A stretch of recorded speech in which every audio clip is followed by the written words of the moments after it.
Okay, so yeah, this is 2.10, and we're going to implement these two methods. And then most of the instructions are in the comments here. So for get area, we need to implement get area using math.py and math.pow. And they actually give you the equation for getting the area of a circle here, in case you don't know. Okay, so it looks like the area is pi r squared, and so we need to translate that into Java code. So we need to actually return this value.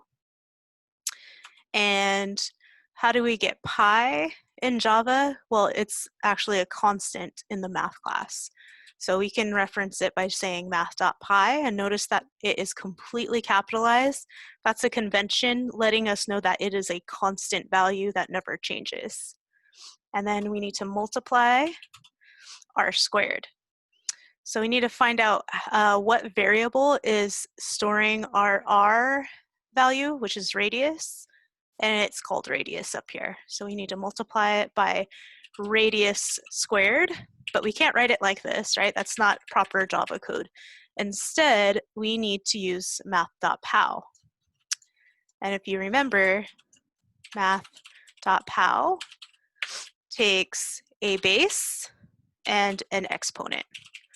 So in this case, our base is the radius, and our exponent is 2, because we want to square it. Okay, so that'll go ahead and return the area. We could have done something like this also. We could have said double area gets the result of that, and then just return the area. That works too. But if you want to do it all in one line, you can do it the way that I did it the first time around. Okay, so that's get area. Next thing we need to implement is get circumference. So circumference is given to us here. It's 2 pi r. And so for this one, you can return 2 times, and then again, in order to get pi, we'll use this math.py.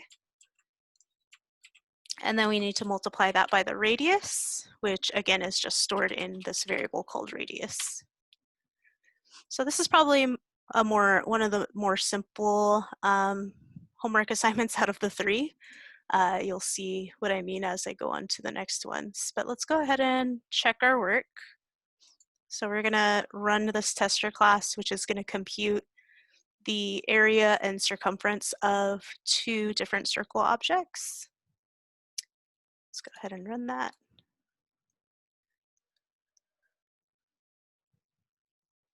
Okay, so that looks pretty promising, and we can go ahead and click check code to see if we pass all the tests.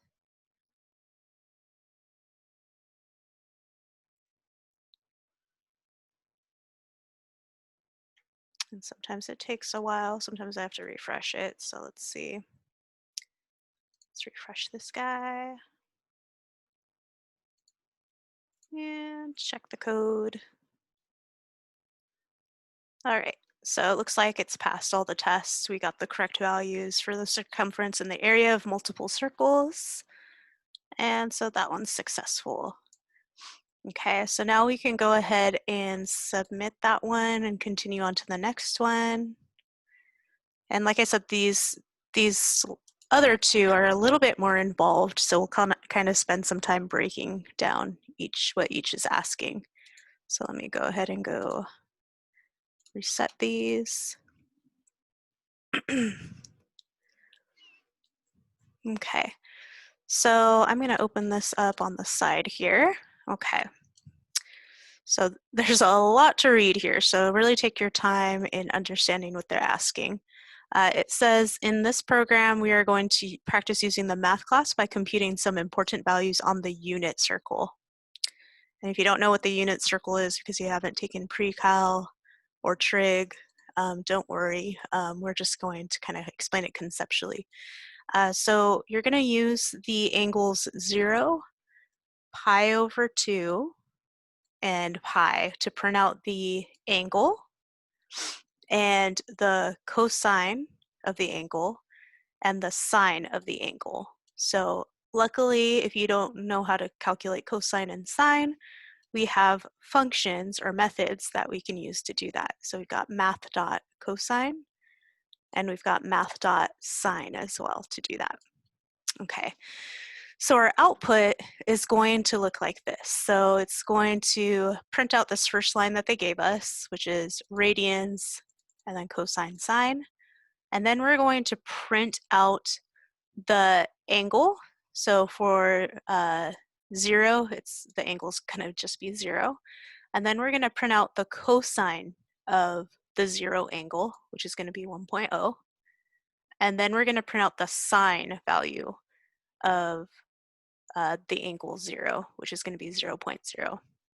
Then we're going to do the same thing for pi halves, which if we take pi halves, it's going to be roughly 1.6. Then we're going to print out the cosine and the sine of pi halves. And then last, we're going to print out the angle pi, which is roughly 3.14. And then the corresponding cosine of that angle, which is -1, and then the sine of that angle, which is 0. Okay, in order to do this, we're going to be using two math methods, math.sine and math.cosine. And then we will also be using the constant math.pi for this as well. Turns out that if we want to round also, we can use this math.round function as well. So we'll see how to do that too. So let's break this down into pieces. So first of all, we know that we need an angle. We also need to figure out the cosine of that angle. And these are all going to be doubles, right? And then we also need to find the sine of that angle as well. So I'm going to be reusing these variables all throughout as we move from the angle 0, the angle pi halves, and the angle pi. So I'm just going to declare these at the top, and I'll be reassigning them values as we go through. Okay, so first I want to worry about the angle 0. So I'm going to say this is for angle 0. So I'm going to go ahead and I'm going to initialize angle to just be 0. And technically, you know, it's going to get stored at 0.0 because it's a double. And next, I want to calculate my cosine, the cosine of the angle 0. So I can say that cosine gets math.cosine, and then the argument that I put inside of this method is going to be my angle. So I'm just going to put the angle variable in there. Okay, so this is going to compute the cosine of 0. All right. Now, they kind of warn us that we should be rounding our decimal to 2 decimal places, and they tell us how to do that. So down here it says, you know, if you calculate the cosine, it's going to give you like a lot of repeating decimals. So in order to round to the nearest 2 decimals, what you could do is multiply that value by 100, then round the value, and then divide by 100.0. Or you can do it all in one step, like here. So if you want to kind of simplify it for yourself, you just copy this line. And what we can do is just say cosine gets math.round, and then we called our variable just COS, so I'm just going to change that. And what this will do is it will round our cosine value to 2 decimal points. Okay. So that's why we do that. And then we're going to basically do the same thing for sine. So for sine, we're going to say sine gets math.sine of our angle. And so that's going to compute the sine of 0. And then the same thing, we want to round our sine value to 2 decimal points as well. So we can actually just copy this and modify it a little bit. Oops. Looks like I put it, I messed up my curly brace there, so let me just fix that real quick. Okay. All right, we're back in business. All right, so now I pasted that rounding line here. So this is where I want to round our sign to 2 decimal points. But I do have to modify it a bit to actually work for my sign. So first of all, I want to change this variable to sign, and I want to change this variable to sign. But everything else works exactly as intended. Okay, so now I went ahead and I calculated my cosine and sine to 2 decimal points. The next thing to do is to actually print out the values. And the format I want to do that in is shown right here. So I want to print out first the radians. So the angle, this is the angle in radians. So that's just going to be angle. Then I want a colon. So I'm going to go ahead and concatenate a colon. So that's just plus, and then in parentheses, I'm going to put my colon. There is a space after it, so I'm going to go ahead and put a space. And then here it shows parentheses, but it looks like when they're printing out the values, they actually don't put the parentheses, so we're going to leave that out. But the next thing we want to print out is the actual cosine value. So now outside of my quotes, I'm going to just put the variable cosine. And then I want to concatenate a comma and a space after the cosine value. So let's go ahead and put the comma, space. And then the last thing I want to concatenate is my sine value. So that's my sine value right here. So let's go ahead and put concatenate sine. Okay, so that should be the first angle. This is all the work for the first angle. It seems like it took a long time, but it's okay because we'll be using the same structure for the other 2 angles, so we can actually just use the same block of code and then modify it a bit. But let's, before we go on, just kind of test it out. So this first angle should give us this output, 0, 0.0, 1.0, and 0, 0.0. So let's go ahead and run that code. Okay, so we got that. So that looks good. So now we know that our code works, so we can now generalize it to the other 2 methods that the other 2 angles that we need to output for. So it looks like the other 2 angles are pi halves and pi. So let's go ahead and let's just copy this chunk right here. And then we have to be really careful about changing the values now. So for this next angle, we're going to be doing pi halves. So I'm going to change my comment to pi halves. And now I want to set angle to pi halves. And remember, to do that, I need to use my constant that lives in the math class, which is math.pi, where p and I are both capitalized, and then I'll simply divide it by 2. So this is going to give me back pi halves. And then actually the rest of it doesn't need to change, because now angle is pi halves, everything else is going to follow. So we're going to get the cosine of that angle, pi halves. We're going to round it to 2 decimal points on this line. Then we're going to get the sine of pi halves, since angle is now pi halves. And then we're going to round that to 2 decimal points. And then finally, we'll print out what those variables now are. So let's test that out. And we should be getting this as our output. So let's run that. Should be like 1.5 and then 0 and 1. Looks good. So now we can do our last angle. Our last angle is simply pi. So let's go ahead, and again, we can just copy this chunk of code. And now we can do this for an angle pi. So now we want our angle to just be math.pi, not pi divided by 2. So we can just cut that out and everything will follow. We'll get the cosine of pi now, since angle is pi. We'll round it to 2 decimal points. Then we'll get the sine of our angle pi and then round it to 2 decimal points, and then we'll print out the result. Let's run that code.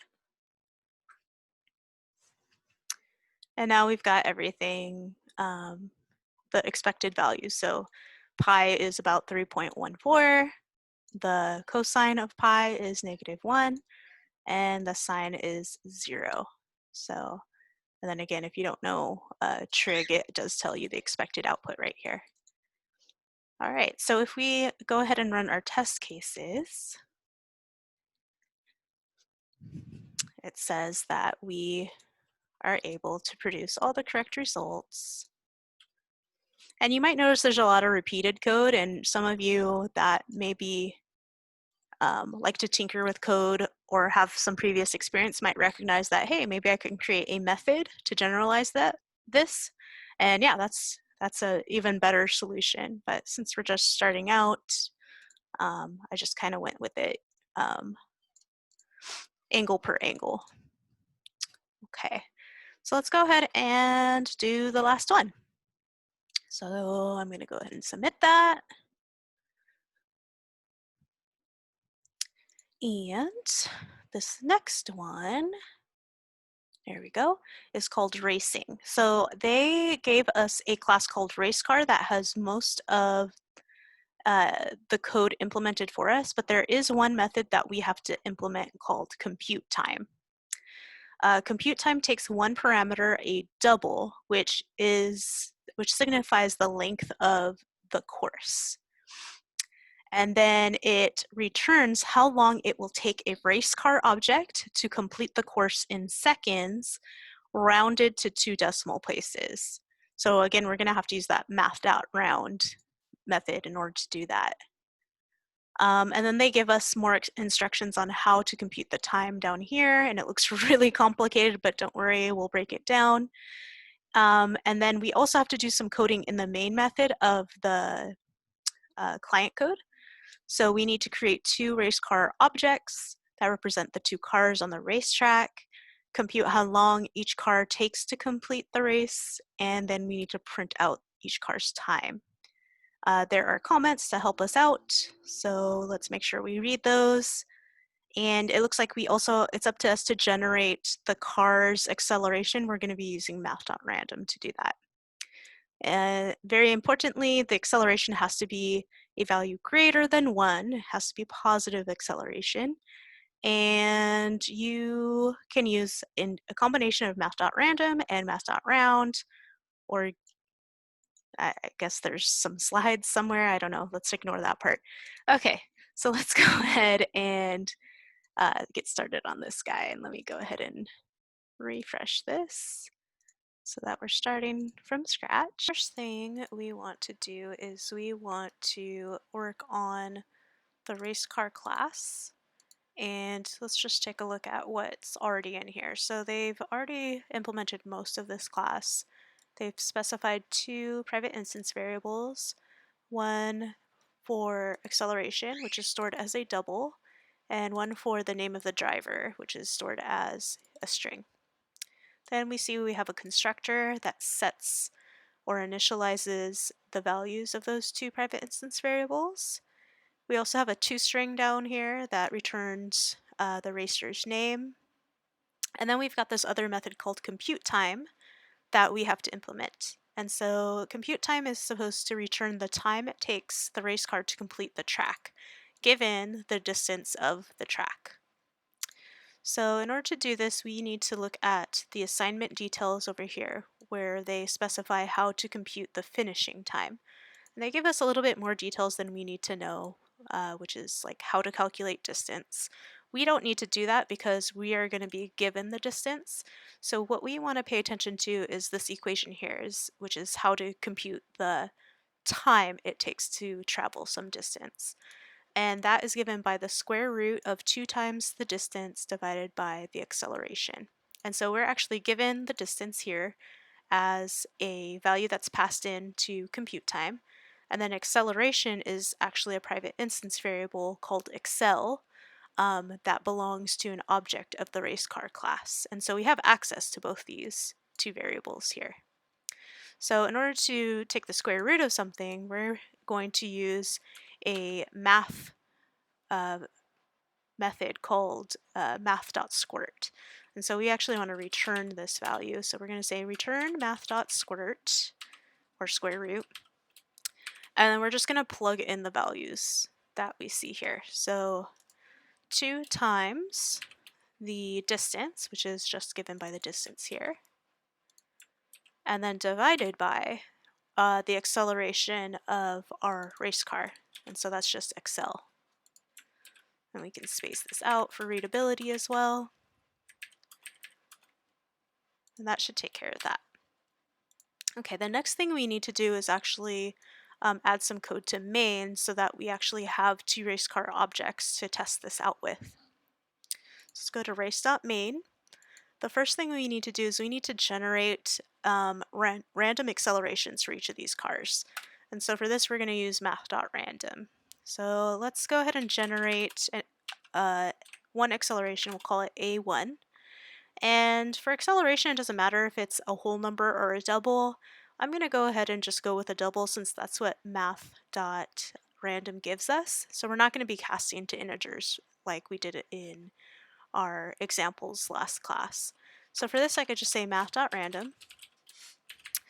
But I know that my acceleration has to be greater than 1, and that's right here. So it needs to be greater than 1, and I know that math.random gives me a value between 0.0 and up to 1.1, so not quite 1. So I'm never going to get a number that's greater than 1 if I just leave it at this. So what I want to do is I want to multiply this number by some factor. Let's go ahead and just multiply it by 100 so that I get 100 different random values. And I want to also add some minimum. So I know I want my random number to be some number greater than 1. So I'm going to go ahead and add 2. So my minimum value is going to be at least 2. Okay, so that should give me some good random acceleration values that fit what they're specifying in our requirements. We do need to create one more random acceleration value. So let's go ahead and just copy that line, and let's store another random value to a variable called A2 for acceleration 2. Next, we need to create 2 race car objects. So we're going to call this constructor right here, where we need to pass in an acceleration, which we already created up here, and a string for the driver's name. So let's go ahead and create a race car object. So race car, need to give them a name, so let's just call it R1 for race car 1. New race car. We'll pass in our first acceleration, A1, and then a string for the name. We can call him Jerry. And then we'll create a second race car object. And for this race car, we can give it a variable name of R2. And then we'll pass in our second acceleration, which is A2. And then give them a different name, like Jenny. Okay, so now we need to compute the finishing times for both cars. So to do that, we need to call compute time. And we need to pass in some distance. And they've actually already given us a distance up here, which we will use to pass into our method.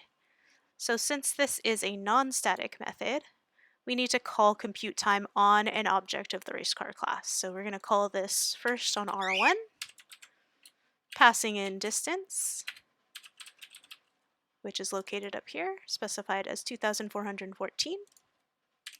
And we want to store that as a double. So we can call this ft1 for finish time 1. And then we'll go ahead and calculate the finish time for our second race car. We'll call this finish time 2, ft2. And this time we're calling compute time on our second race car object, so r2.computeTime. using the same distance. Last, we're going to want to print out these times. And we want to print out output so it looks like this. So for the first one, it'll say first car finished in, and then whatever the value is, and then seconds. So that's just a system.out.println. And so the first part of the message we'll put in quotes, and then concatenate finish time 1, and then we'll concatenate seconds. And don't forget to put a space before seconds so that it's there's a space between seconds and the value here. And then we'll do that again for our second race car. So we can just copy and paste and then change this to FT2 for finish time 2, and then change the text here to second car finished in. And now if we run this code, now we can see that we've got our seconds, but there's something that we can do. We can round to 2 decimal places.